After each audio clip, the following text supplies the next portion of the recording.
কান্না দেখে রহমান সাহেব বললেন, আপনি কাঁদছেন কেন আবির? আবির বলল, আমি অনেক বড় ভুল করতে যাচ্ছিলাম। যিনি আমাকে অনাথ আশ্রম থেকে নিয়ে গিয়ে মানুষ বানিয়েছে, আমি আমি তাকে সেই আশ্রমে দিতে চেয়েছিলাম।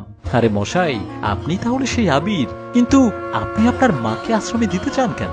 আবির বলল, ছোট থেকে মা আমাকে অনেক শাসনের মধ্য দিয়ে বড় করেছেন। নিজের ইচ্ছে মতো করেই কিছুই করতে পারিনি। এখন আমি একজন ইঞ্জিনিয়ার, বিয়ে করেছি, মা এখনো আমাকে শাসন করে, এগুলো আমার ভালো লাগে না। রহমান সাহেব বললেন, আপনার মা আপনাকে শাসন করে কেন? এতে কি আপনার কি কোনো ক্ষতি করেছে? আপনার মা আপনাকে শাসন করেছে বলেই আজ আপনি এখন ভালো আছেন এবং একজন ইঞ্জিনিয়ার হতে পেরেছেন। আর আপনার মা এখনো আপনাকে শাসন করে যেন আপনি ভালো থাকতে পারেন, আপনার কোনো ক্ষতি না হয়। আপনি তো ভাগ্যবান, এমন একজন মা পেয়েছেন। আবির বলল, আমি বুঝতে পেরেছি, আমাকে ক্ষমা করবেন, আমাদের জন্য দোয়া করবেন বলেই আবির উঠে চলে আসলো। বাসায় এসে আবির দেখলো তার মা বসে আছে।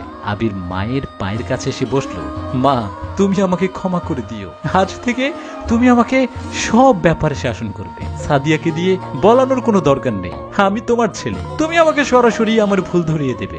চলো এখন, চলো ঘুরে আসি। আমরা অনেকেই বাবা মায়ের শাসন করাকে মেনে নিতে পারি না, মনে করি তারা অতিরিক্ত করে, স্বাধীনতায় বাধা দেয়, কিন্তু এটা বুঝি না আমাদেরকে ভালো রাখতে, ভালো পথে চলতে এবং ভালো অবস্থানে প্রতিষ্ঠিত করতে তারা শাসন করেন আমাদের।